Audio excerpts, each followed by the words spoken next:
Eh, Ustedes están viendo la pantalla del Power, ¿sí? ¿Sí? ¿Ok? Están viendo lo que están con sus computadoras.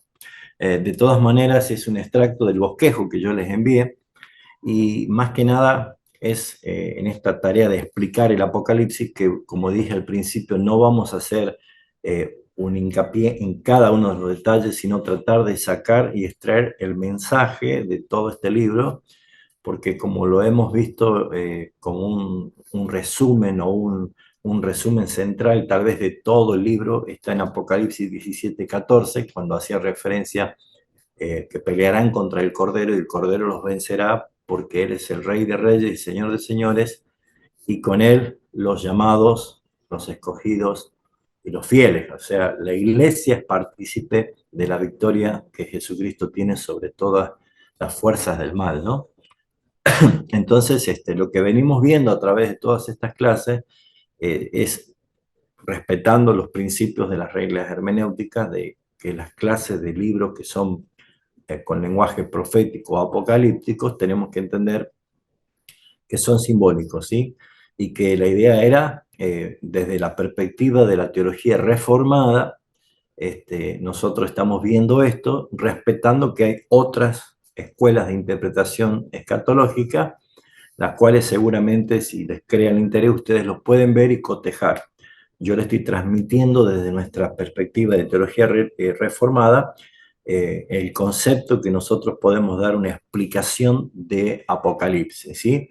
Siempre entendiendo de que la Biblia responde a la Biblia y tal vez no estando expuesto a una interpretación privada que nos puede llevar quizás a desenfocarnos del mensaje central que está transmitiendo el libro y tal vez dispararnos por nuestra propia imaginación. Pero ¿por qué quiero detenerme en la visión y en la explicación de los cuatro seres vivientes? Porque es fundamental para el desarrollo de las demás visiones y también para la comprensión de la profecía de toda la Biblia y mucho más en la exaltación de Jesucristo, ¿no? Entonces, si ustedes han repasado la lectura, en el capítulo 4 después que Juan recibe la revelación de las cartas, de esas 7 cartas, esas 7 iglesias que están en Asia Menor, inmediatamente después, no es que termina en el capítulo 3 y ahí punto final y no hay más cartas, no, sino que se respeta lo que Jesús lo llamó en el capítulo 1 diciendo, escribe lo que vas a ver, ¿sí? Escribe lo que ves y envíalo a las 7 iglesias, porque yo soy el alfa y el omega, el principio y el último, el primero y el último. Pero lo que dice, lo que vas a ver, escríbelo. Entonces, el capítulo 4 es el desarrollo de la visión que comienza a ver Juan, por lo tanto, esta visión es para las 7 iglesias y como hemos enseñado que el número 7 es un número de interpretación profética, también como es la perfección divina, hablando a la iglesia en todos los tiempos, nosotros también podemos hacer hincapié de que este mensaje también nos incluye a nosotros y a los hermanos que estén hasta el último momento antes de la segunda venida de Cristo. Por lo tanto, el capítulo 4 que es el desarrollo de la visión celestial que allí comienza él a ver, dis, distinto a la observación dispensacionalista que dan a entender que hasta el capítulo 3 la iglesia está presente y desde el capítulo 4 la iglesia es arrebatada y ya no figura hasta el capítulo 19.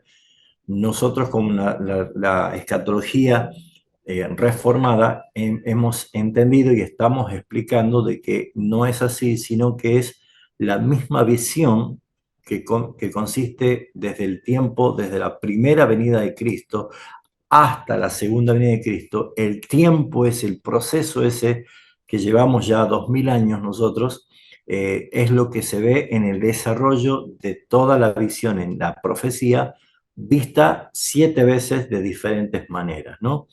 Entonces, acá comienza la visión. ¿Pero por qué es importante? Por lo que significa estos 4 seres que aparecen aquí. Vamos a tomar lectura rápidamente de los primeros versículos que hace referencia a esto. Capítulo 4 de Apocalipsis dice, después de esto miré, y he aquí una puerta abierta en el cielo, y la voz, y la primera voz que oí, como de trompeta, hablando conmigo, me dijo, sube acá, y yo te mostraré las cosas que sucederán después de esta. Al instante estaba yo en el espíritu, y aquí un trono establecido en el cielo, y en el trono uno sentado.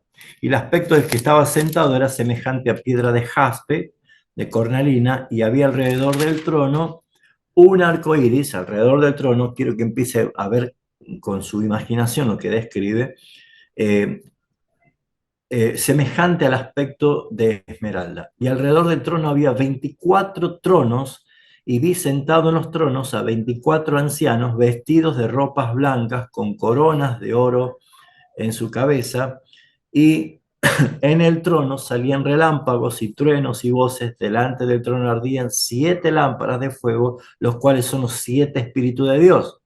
Vean cómo se repite el número 7. Versículo 6. Y delante del trono había como un mar de vidrio semejante al cristal, y junto al trono y alrededor del trono, y acá aparecen 4 seres vivientes llenos de ojos delante y detrás. Y describe, el primer ser viviente era semejante a un león, el segundo era semejante a un becerro, el tercero tenía rostro como de hombre, y el cuarto era semejante a un águila volando. Y los 4 seres vivientes tenían cada uno 6 alas, y alrededor y por dentro estaban llenos de ojos, y no cesaban de día y de noche de decir, Santo, Santo, Santo, es el Señor Dios Todopoderoso, el que era, el que es y el que ha de venir. Y siempre que aquellos seres vivientes dan gloria y honra y acción de gracia que está sentado en el trono y al que vive por los siglos de los siglos, los 24 ancianos se postran delante del que está sentado en el trono y adoran al que vive por los siglos de los siglos, y echan sus coronas delante del trono diciendo, el Señor es digno de recibir la gloria y la honra y el poder, porque tú creaste todas las cosas y por tu voluntad existen y fueron creadas. Es maravilloso ver esta visión que tiene un impacto en lo narrativo, en ese lenguaje profético, la cual necesitamos nosotros ver la descripción de esa visión, ¿no? Un trono en el medio, alrededor un arco iris, nosotros lo conocemos como un semicírculo, pero acá aparece alrededor del trono, y la descripción de la gloria de esa visión, y los 24 tronos con 24 ancianos sentados, pero inmediatamente describe la presencia de 4 seres vivientes, dice el versículo 6, la parte final, llenos de ojos por delante y por detrás, ¿no? En el versículo 7 da la descripción, y son lo que nosotros podemos ver, que esos seres vivientes, a ver si, ahí está, aparecen allí, ustedes lo pueden ver, que son 4 figuras que describe, ¿sí? Uno como el rostro de un león, el otro como un becerro, un buey, el otro que aparece semejante a un hombre, y por último el otro a un águila volando.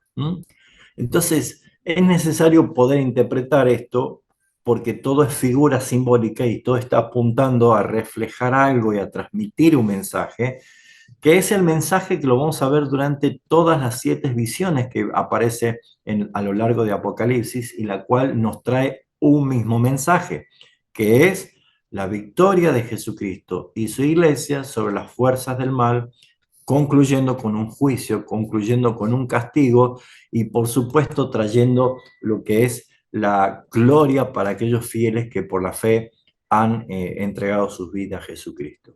Entonces, ¿qué significa la imagen de estos 4 seres vivientes? Seguramente estas imágenes han sido publicadas como fotos, como imágenes, y en verdad cuando uno las ve sin entenderlas suele causar cierto rechazo, porque es algo no es normal para nuestra concepción o percepción de lo que sería un animal en sí mismo, y más agregado por las alas que tienen y por la cantidad de ojos que tienen. Pero es importante ver que la Biblia responde a la Biblia y lo que Dios quiere revelar lo va a revelar a través de su palabra. Y no tenemos que caer nosotros en ninguna especulación privada que puede traer tal vez confusión. Y la idea no es confundir, porque justamente revelación significa apocalipsis, es sacar a la luz o dar a conocer lo que estaba oculto. Entonces, cada uno de estos seres vivientes, el león, el becerro, el hombre y el águila, tienen un profundo significado bíblico. Y es lo que nosotros tenemos que ver. ¿Qué significan estos cuatro seres vivientes? Primero veamos nosotros que figura la imagen de un león, ¿sí? Entonces, esto está relacionado directamente con los cuatro evangelios que lo vamos a ver ahora, Mateo, Marcos, Lucas y Juan. Y vamos a entender por qué esos cuatro evangelios y no hay cinco, seis u ocho evangelios como tal vez se ha intentado en forma de presión meter evangelios en el cual nosotros entendemos que no son canónicos, ¿no? Pero ¿por qué cuatro? Porque tiene un sentido del número cuatro. El número cuatro es número de creación, ¿sí? Hay cuatro puntos cardinales, hay cuatro vientos, hay cuatro estaciones del año, es número de creación. Por lo tanto, lo que tiene que transmitir este mensaje es algo que está relacionado con lo creado. Y por esa razón es que nosotros vemos que este león se asocia claramente con el Evangelio de Mateo. ¿Por qué? Porque justamente Mateo, el Evangelio de Mateo, presenta a Jesús como el rey mesiánico. Ya la figura del león, asociado por el mundo de animales, de la fauna misma, siempre se le llama que el león es el rey de los animales, ¿no? Si bien es cierto, tomando esta interpretación, Jesús es presentado por Mateo como el rey mesiánico, el descendiente de David, aquel a quien Dios había prometido desde Génesis capítulo 3, diciendo que la simiente de la mujer iba a tener el triunfo aplastando la cabeza de la serpiente. Y a través del pacto que comienza con Abraham, de crear una nación grande, y desde ese momento los pactos que han empezado a sostenerse en el tiempo, resalta la necesidad de un rey, de un Mesías, de un libertador, de alguien que pueda tener justamente la posición de autoridad máxima y suprema.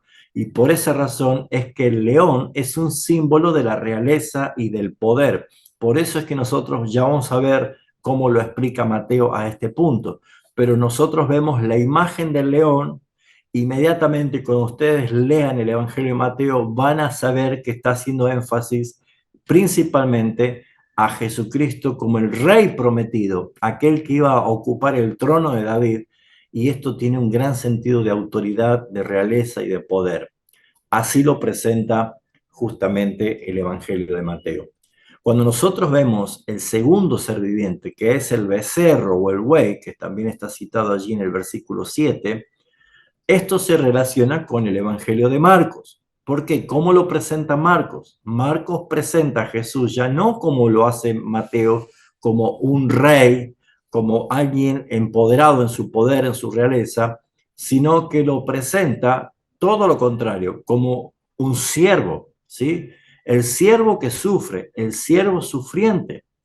Y esto es muy importante resaltar, ¿por qué? Porque el símbolo del buey justamente es el símbolo del servicio, del sacrificio.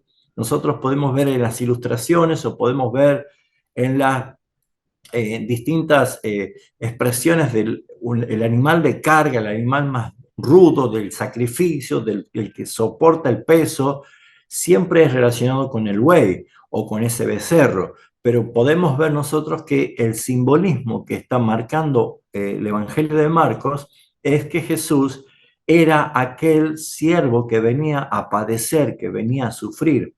Es más, él mismo dice que él debía padecer y sufrir mucho. Por lo tanto, nosotros empezamos a ver la relación que tienen estos cuatro seres vivientes con la mirada que Juan tiene hacia atrás, para que la Biblia le responda la visión y le muestre la visión.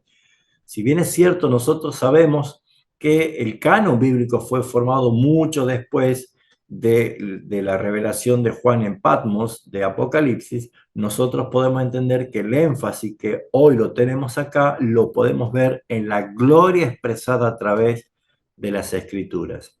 El tercer ser viviente que aparece acá es la del hombre, ¿sí? Que figura justamente uno como rostro de hombre, como que tenía una figura humana de hombre. Y esto vincula claramente al Evangelio de Lucas. Lucas no era un apóstol, Lucas era un escribiente, podríamos decir como el título más actualizado, como un historiador, como un periodista, como alguien que investigó muy minuciosamente y escribió dos tratados, dos cartas, una que es el Evangelio y la continuación de ese Evangelio le escribió lo que es Hechos de los Apóstoles, y el que recibe es justamente el excelentísimo Teófilo, la cual su carta va dirigida a él. Entonces lo que vemos nosotros es el detalle de Lucas, porque Lucas, si ustedes ven los primeros capítulos, se encarga de mencionar la genealogía de Jesús y está mostrando justamente que Lucas es el hombre, ¿sí? Muestra a Jesús como el hombre, la humanidad de Jesús, su rol como un siervo hecho hombre, mientras que él representaba claramente la naturaleza humana. Es el que lo menciona como el Hijo del Hombre, él es el hombre, él es el Hijo del Hombre que debía encarnarse.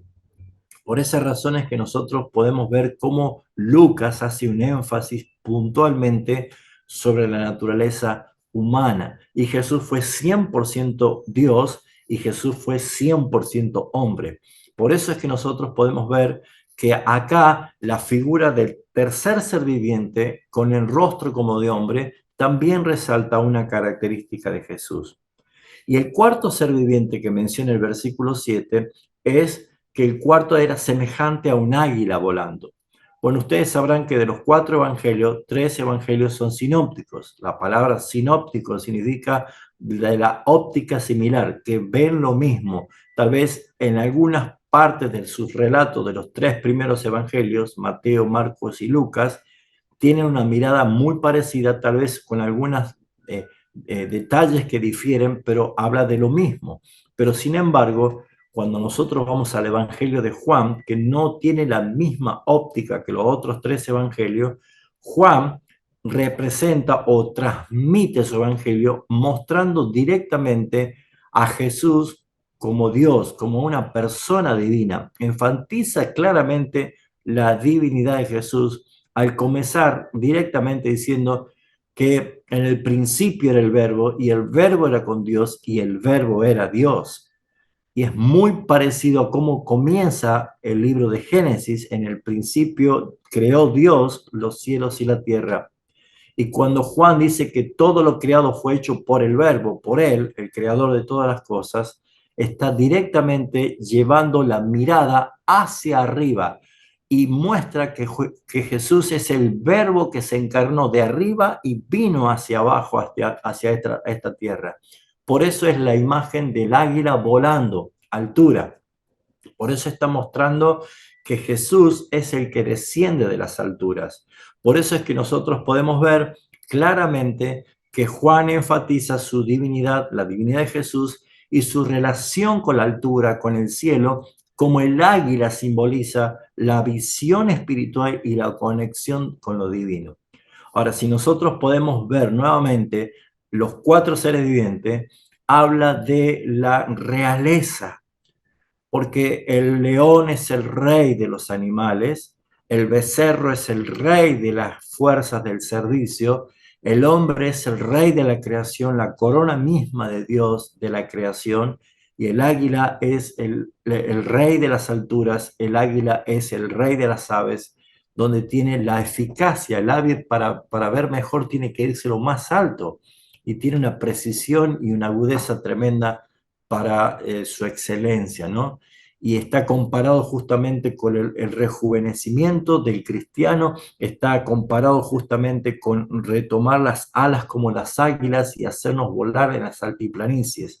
La vida espiritual de un cristiano está relacionado con las águilas, Antes éramos gusanos que nos arrastrábamos, ahora podemos estar nosotros comparados en las alturas, en las altiplanicie espiritual, porque tenemos la legalidad de ser hechos hijos de Dios y de ser lícitos de poder entrar a una vida espiritual de altura.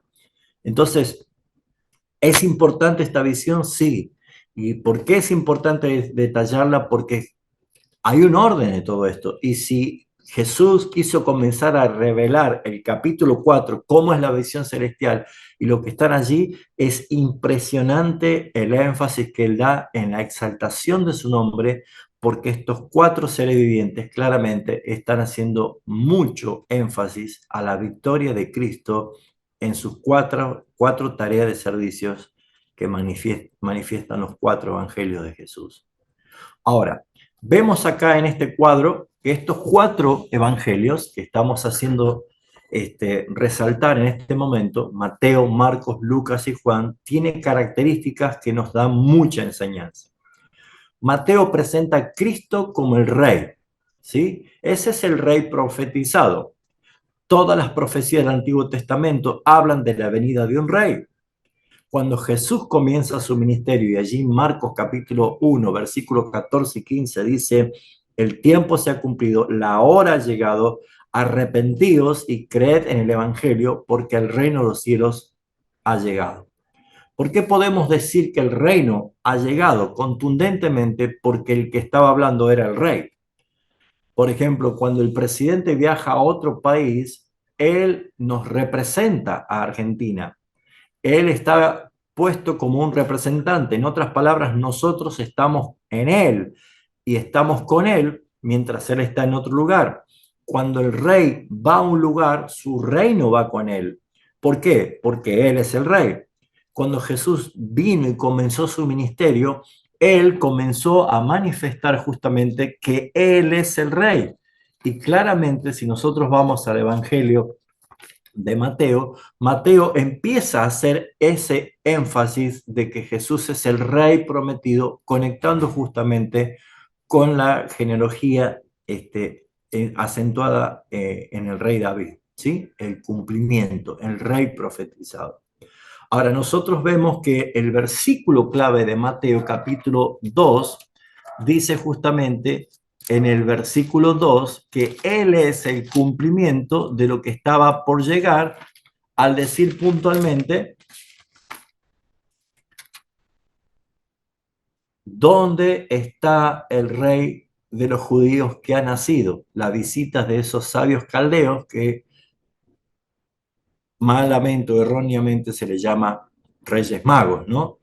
En realidad son sabios caldeos que vinieron a adorar a Jesús, pero la profecía era el cumplimiento del nacimiento de un rey, el rey que había nacido allí en Belén. Ahora, cuando nosotros vemos en el capítulo 1, versículo 21, vemos la tarea que el rey venía a cumplir. Versículo 21 del capítulo 1 dice, y dará a luz un hijo y lo llamará su nombre Jesús, porque él salvará a su pueblo de sus pecados. Y el versículo 23, haciendo referencia a la profecía mesiánica de Isaías 7:14, dice, y pondrás su nombre Emmanuel, que traducido es Dios con nosotros. Por lo tanto, lo que vemos acá es que Mateo resalta que Jesús es el rey. Ahora, ¿qué es lo que vemos nosotros? Mateo también hace una conexión con Éxodo capítulo 26-36 cuando habla del color de la realeza, que es el color púrpura. Y en las visiones que vemos también nosotros en Ezequiel capítulo 1, versículo 10, que se conecta con Apocalipsis 1:7, haciendo referencia de que Jesús, el Mesías prometido, el Rey prometido, es el león de la tribu de Judá. Y este Evangelio de Mateo está escrito directamente para que los que reciban este Evangelio sean especialmente los judíos. Por eso es que tiene muchas citas del Antiguo Testamento y especialmente del profeta Isaías. Los judíos podían entender que él era el cumplimiento que anunciaba las profecías acerca del Mesías. Cuando vamos al Evangelio según San Marcos, nosotros vemos allí otra cosa, que Marcos presenta a Cristo como el siervo obediente, el siervo sufriente, el siervo que vino justamente a padecer y a sufrir. Y esto era algo justamente que no querían los apóstoles reconocer cuando eran discípulos, cuando estaban allí, porque ellos tenían claramente la idea de que un Mesías, un rey, iba a venir a librarlos. ¿Se acuerdan que Jesús varias veces tuvo que huir de todos los discípulos que querían tomarlo y ponerlo como rey? Y él decía, mi reino no es de este mundo. Pero nosotros podemos ver claramente que Jesús no deja pasar lo que Marcos resalta, y está allí en el capítulo 10, en el versículo 45, cuando Jesús dice esto, porque el Hijo del Hombre no vino para ser servido, sino para servir y para dar su vida en rescate por muchos. El Hijo iba a sufrir, él iba a padecer, él iba a ser sufriente por esta causa.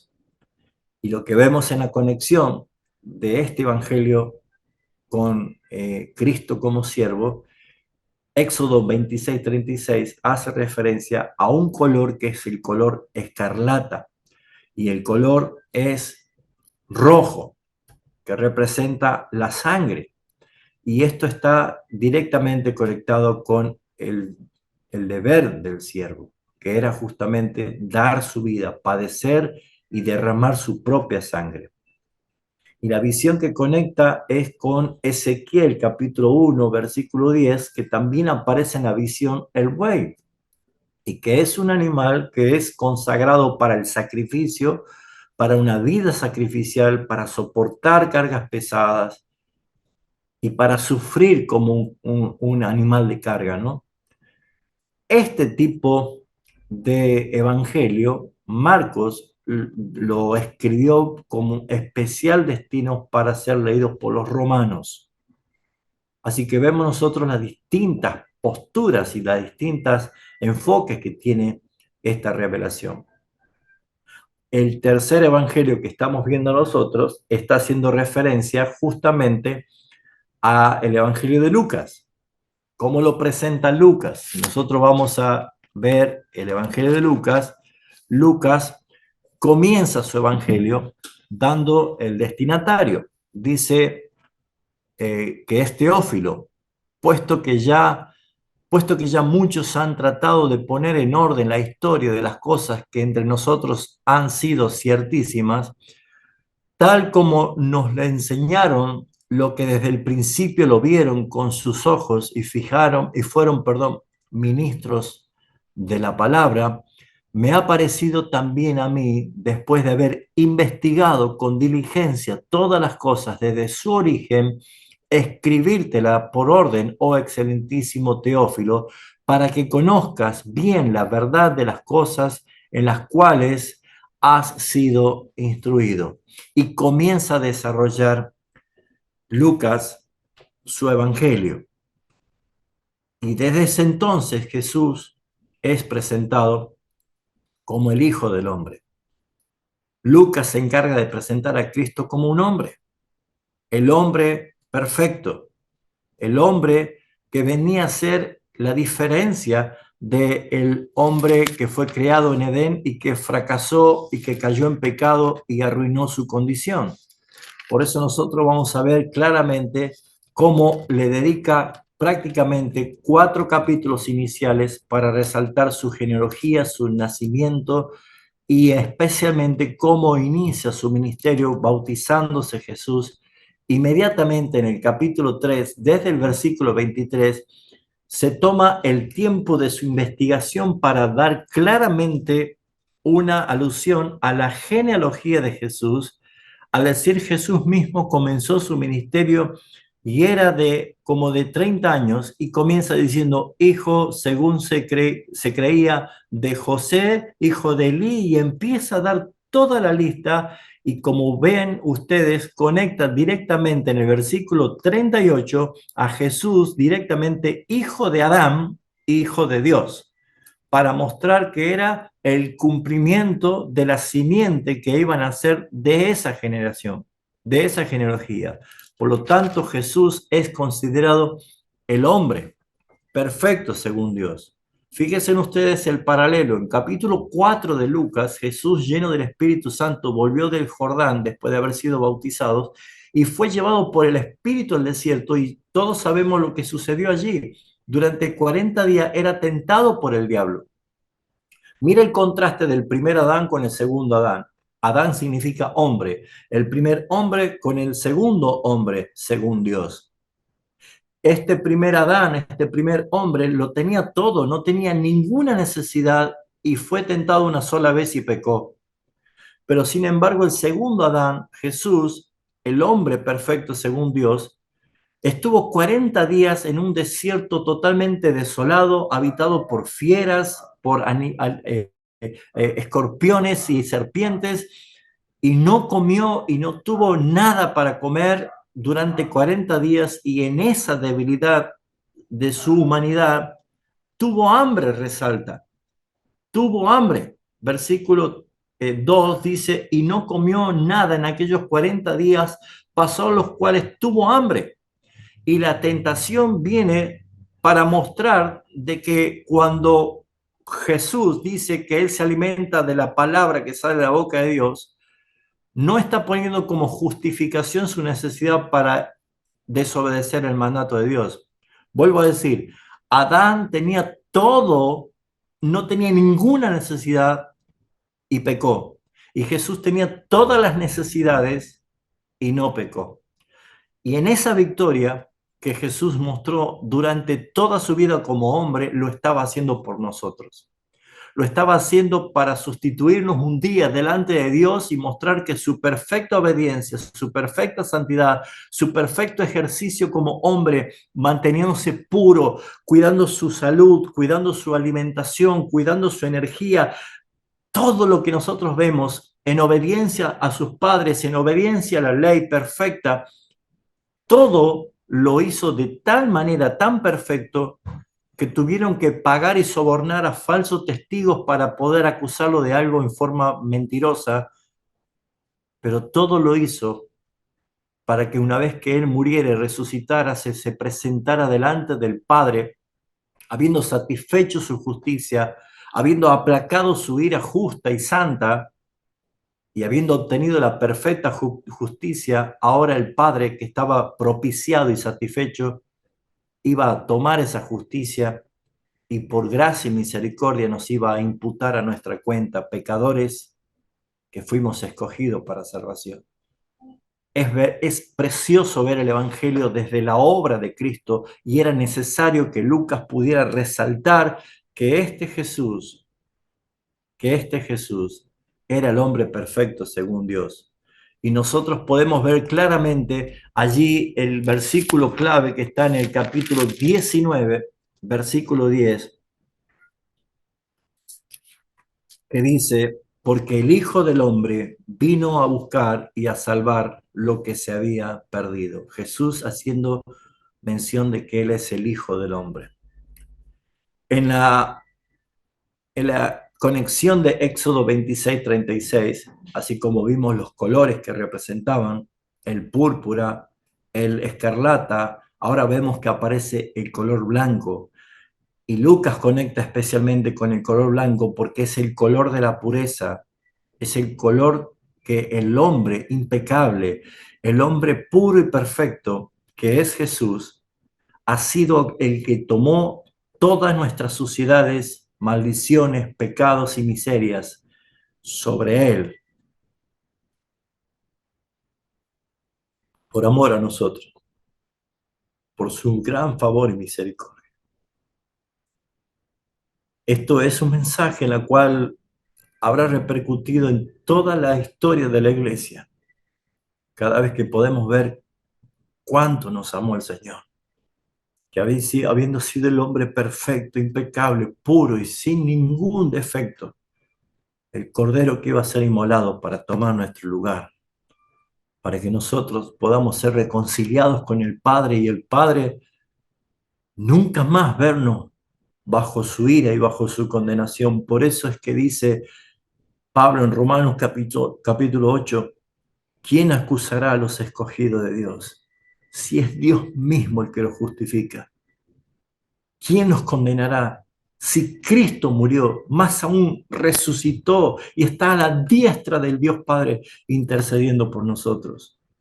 Como está escrito, mis hermanos, no existe ninguna cosa creada, ni los cielos, ni la tierra, ni debajo de ella, ni lo presente, ni lo porvenir, ni peligro, ni espada. No existe nada que nos pueda separar del amor de Dios que es en Cristo Jesús. Él es el hombre perfecto. Él es el hombre que vino a dar su vida por nosotros pecadores. Es un precioso mensaje.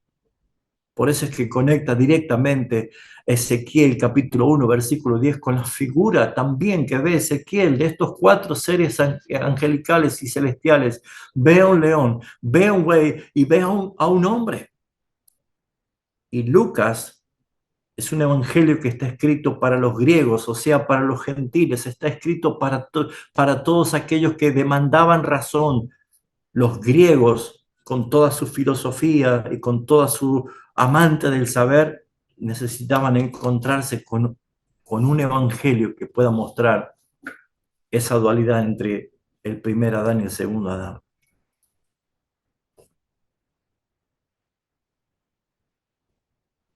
Bendito sea el Señor. Juan, el Evangelio de Juan, presenta la obra más excelsa, la pincelada superior, final de esta obra de arte. Juan presenta a Cristo como Dios, como el Hijo Divino, como el que descendió desde los cielos. Juan es el que toma la dirección del Espíritu para escribir su Evangelio y llevarnos a nosotros a poder tener una comprensión más precisa de que Él es el Verbo, Él es Dios. El versículo clave es el capítulo 20, versículo 31, cuando dice, pero estas cosas se han escrito para que creáis que Jesús es el Cristo, el Hijo de Dios, para que creyendo tengáis vida en su nombre. El propósito claro de esta expresión de Juan es mostrar al águila en su altura. No hay nadie más alto que un águila. Es la visión que nos lleva a ver que Jesús es lo más alto y mucho más la posición que el Padre le puso, según Pablo en Filipenses capítulo 2, que lo exaltó hasta lo sumo y le dio un nombre que es por sobre todo nombre, porque por ese nombre toda rodilla de lo que está en los cielos y debajo, en la tierra y debajo de la tierra, se doblará y toda lengua confesará que Jesucristo es el Señor, para la gloria de Dios Padre. Es el águila.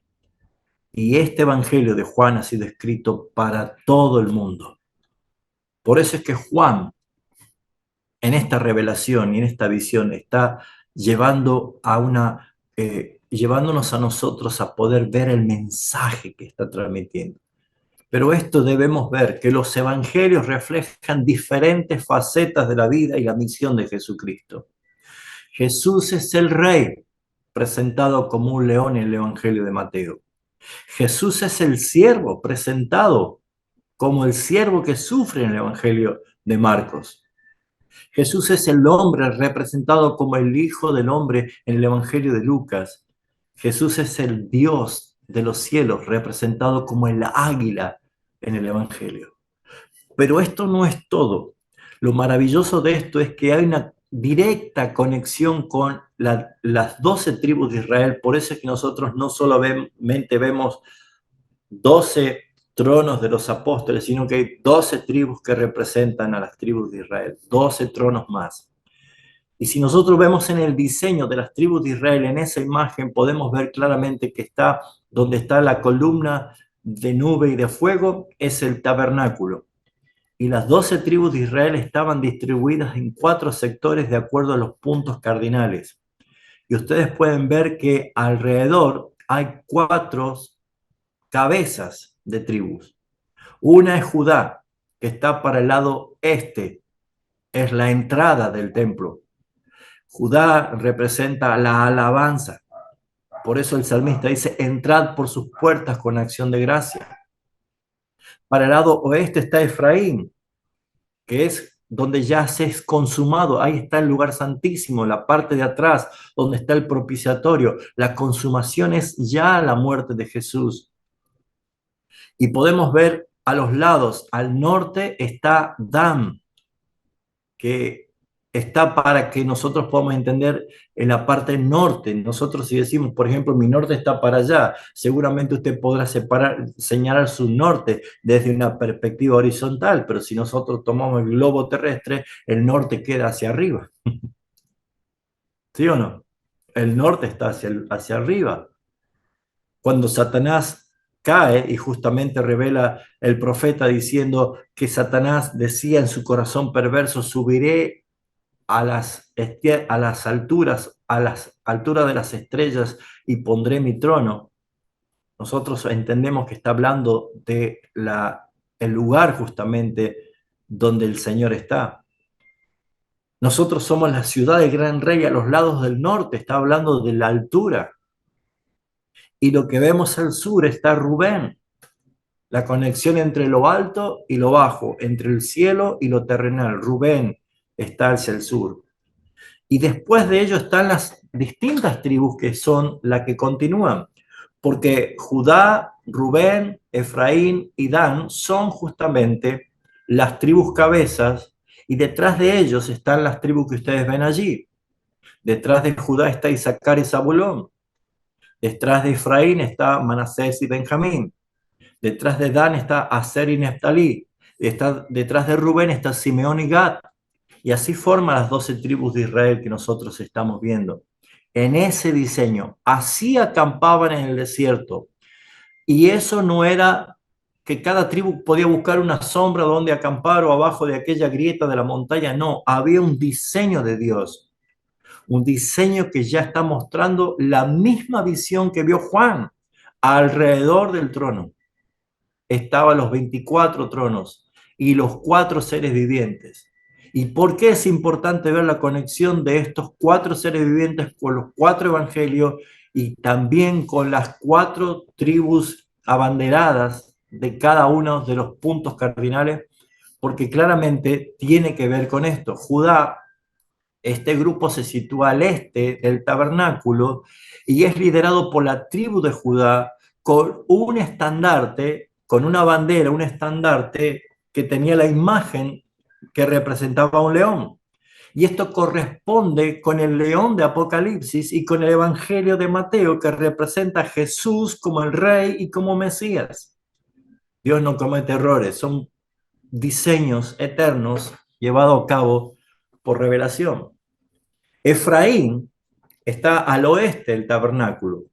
Efraín lidera al grupo de otras 3 tribus y el estandarte que tiene Efraín es una figura de un toro o de un buey, de ese becerro, y esto se relaciona con el buey de Apocalipsis y con el Evangelio claramente, perdón, es Marco, yo puse mal acá, de Marcos, que enfatiza el servicio y el sacrificio de Jesús, el buey. Cuando nosotros vemos la tercer cabeza de tribus es Rubén, esta está al sur y encabeza el grupo con el estandarte que representa un hombre. Su mismo nombre, Rubén, significa hombre. No es casualidad los nombres, ¿no? Hasta los nombres tienen significados que tienen clara dirección de mensaje de parte del Señor, que no es el caso, pero otro día podemos hablar de los nombres, ¿no?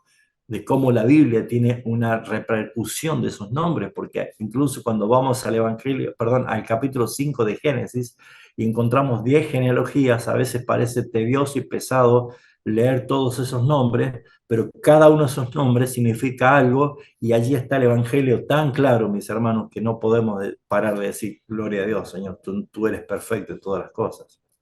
Así que Rubén significa hombre.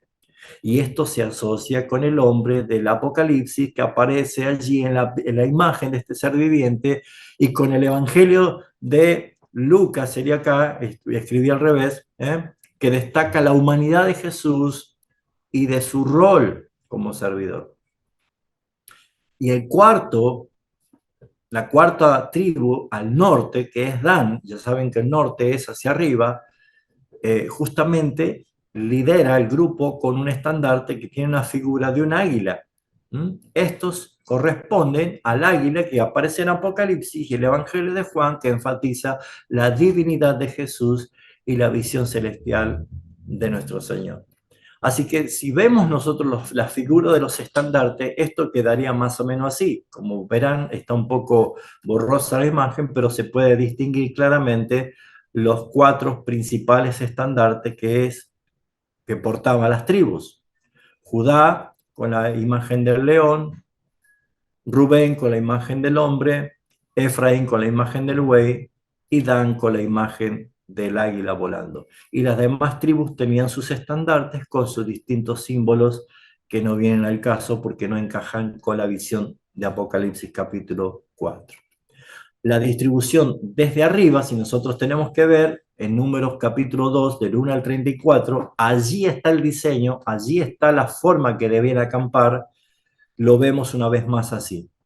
Judá, en la distribución de lo que estaba el tabernáculo, es la puerta de entrada, ¿sí? Nosotros podemos ver que es donde entra el tabernáculo. Allí estaba el altar del sacrificio, donde se mataban a los bueyes y se sacrificaban.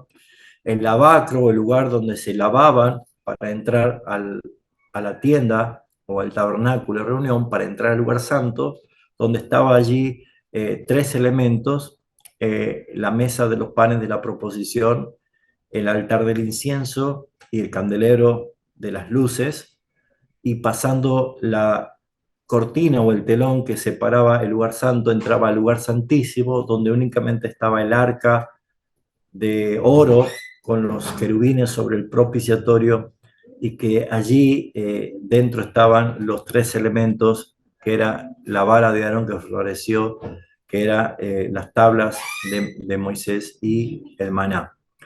Y la parte de atrás vemos a Efraín y vemos a Dan a la parte norte y la parte sur a Rubén. Esa es la mirada superior de la distribución. Todo esto, mis hermanos, ya voy concluyendo, se puede resumir en esto, que las tribus y los evangelios están representados por los cuatro seres vivientes de Apocalipsis. El león es visto en Mateo y que representa claramente a Juan. El becerro es Marcos, el evangelio de Marcos. El hombre se lo relaciona con Lucas y el águila en la expresión del evangelio de Juan. Por eso, mis hermanos, como la visión completa que ve en Apocalipsis es más o menos una ilustración, no hay algo preciso, pero es lo que se describe más o menos, es que donde está el Cordero sentado en su trono, en gloria, un arco iris alrededor, 24 tronos alrededor y los cuatro seres vivientes allí en adoración, y ellos inician el trisagio más poderoso que resuena en todo el universo, en toda la creación.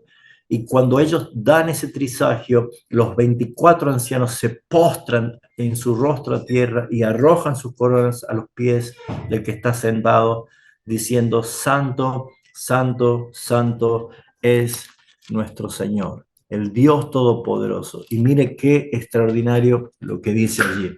Dice: Santo, Santo, Santo es el Señor, Dios Todopoderoso, el que era, el que es y el que ha de venir. ¿Qué quiere decir esa frase?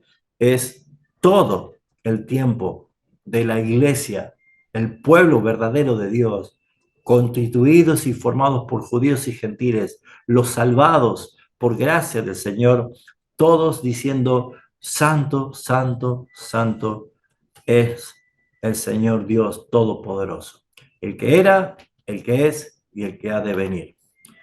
La conclusión de esta parte, para poder ir cerrando la clase, creo que ya estamos en buen horario, es que la visión celestial de Apocalipsis capítulo 4 nos ofrece a todos nosotros, como la iglesia verdadera de Jesucristo, nos toca vivir en este tiempo, pero la iglesia fue claramente presentada a todo el mundo allí en Jerusalén, cuando vino la promesa del Espíritu Santo en aquel aposento alto, y desde allí se envía este poderoso mensaje, que es soberanía de Dios y la adoración de los redimidos al que es digno de recibir la gloria. Al revelar a Dios sentado en su trono, rodeado de los seres vivientes y los ancianos que le adoran sin cesar, esta visión, mis hermanos, claramente tiende a subrayar la autoridad absoluta de Dios sobre todo el universo y la certeza de su control sobre toda la historia, un control y un dominio soberano absoluto. Y esto, mis hermanos, nos lleva a nosotros a meditar en lo siguiente, que para la iglesia es un llamado a la reverencia, a la perseverancia en la fe y a la confianza en que independientemente de las circunstancias terrenales, ya sean pruebas, tribulaciones, persecuciones, peligros y aún la propia muerte, Dios gobierna con justicia y gloria eterna. ¿Por qué? Porque esta visión también invita a la iglesia a participar de la adoración celestial, reconociendo la santidad y la majestad de Dios para la vida cotidiana. ¿Qué es lo que necesitamos ver nosotros de esto, amados hermanos? ¿Y por qué quiero hacer énfasis en este final? Que nosotros somos la iglesia, el cuerpo de Cristo, que Cristo es la cabeza y nosotros el cuerpo. Si estos cuatro seres vivientes, resaltados por los cuatro evangelios, anunciados y profetizados por los cuatro cabezas de tribus con sus estandartes, alrededor del tabernáculo, alrededor del trono, no nos exceptúa y no nos deja a nosotros que en una posición pasiva. ¿Por qué? Porque si Cristo la cabeza lo hizo, nosotros su cuerpo lo debemos hacer. Nosotros tenemos que entender que si Él es rey, nosotros somos reyes. Rey de reyes. Él gobierna sobre nosotros, pero nosotros somos reyes porque Él nos ha impartido su autoridad. Mateo 28 dice, toda potestad me ha sido dada en los cielos y la tierra, por tanto, id. Él nos envía bajo su autoridad. Nosotros tenemos la autoridad que nadie tiene en este mundo. Puede haber potencias mundiales con armas nucleares sumamente peligrosas, pero si hay algo poderoso que nosotros portamos, lo ha dicho Pablo en Romanos capítulo 1, 16. No me avergüenzo del Evangelio porque es poder de Dios para salvación. Mis amados hermanos, la iglesia es la nación más poderosa que existe en este planeta Tierra. La iglesia es la que va a ser justamente el motivo de que las naciones enemigas de Dios se unan para querer combatir contra la iglesia de Jesucristo, debido al poder de la palabra de Dios que nosotros tenemos. Por esa razón es que nosotros también somos el león, porque Él es el león. Nosotros también debemos tener el mismo servicio como un siervo que sufre, un güey. Pedro dice que no nos sorprendamos del fuego de la prueba que nos ha sobrevenido como si alguna cosa extraña nos aconteciese, sino que nosotros tengamos la misma manera de participar como el Señor, lo mismo que todos los hermanos en el mundo entero. Seamos siervos, seamos sirvientes, seamos personas que ponemos nuestra vida en sacrificio vivo, santo y agradable a nuestro Señor. No fuimos llamados para estar y habitar en una zona de confort, sino para predicar el Evangelio, para ser parte de la milicia del Señor. Y déjenme decirle que la única forma que disfrutaremos de ese reposo eterno en Cristo Jesús es cuando hayamos culminado nuestra tarea. Somos nosotros también llamados a ser siervos como nuestro Señor. Y también nos habla de que Jesús fue el hombre perfecto. Y saben, mis hermanos, si Adán y Eva fracasaron al ser aquellos que puedan llenar la tierra de hijos, esa fue la consigna antes del pecado. Varón y hembra los creó, ¿no es cierto? Y dice Llenad la tierra. Llenar la tierra sin pecado significa llenar la tierra de la gloria de tantos hijos que tengan la imagen de Dios. Pero ellos fracasaron. Adán y Eva no lo lograron. Pero vino el segundo Adán y la iglesia es la segunda mujer, la esposa idónea. Y la misión de la iglesia es llenar la tierra de su gloria a través de los redimidos por la sangre de Jesucristo, que Dios lo hace a través de la iglesia, porque Él no mandó ángeles a predicar el Evangelio, sino nos mandó a nosotros, la iglesia de Jesucristo. Por lo tanto, nosotros somos revestidos del hombre nuevo. Pablo lo dice, que nos revistamos de la nueva naturaleza, del hombre nuevo. Somos una nueva creación, somos hijos de Dios. Por lo tanto, practiquemos la santidad y vivamos santidad como Él es santo. Y por último, Jesús es el águila, el que descendió de los cielos, la divinidad misma de nuestro Señor, que Él nos hizo partícipe juntamente de su herencia, de su naturaleza, participantes de su naturaleza divina, porque recibimos la imagen de Cristo, recibimos la vida de Cristo. Y por esa razón que somos llamados nosotros a estar en la altura, en la altiplanicie de la vida espiritual. Es lo que nos dice la palabra, no anden ya como los impíos, ya no se comporten dando lugar a los apetitos de la carne, sino más bien anden en el espíritu. Es la forma en la cual nosotros podemos ver que nuestras cuatro cualidades que se representan a las cuatro cualidades de Jesús, somos llamados también a adorar y a bendecir a nuestro Señor eternamente por la obra perfecta que es en Cristo Jesús. Hermanos, es importante que tomemos en cuenta esto. Ya cuando veamos después el capítulo 6, aparecen cuatro caballos, ¿no? Y cuatro jinetes, que también después de ver el panorama me voy a ocupar tal vez de explicar eso, o si no, directamente le paso una de mis enseñanzas ya grabadas con la explicación para que ustedes puedan tener toda la información y así podemos continuar con las clases también.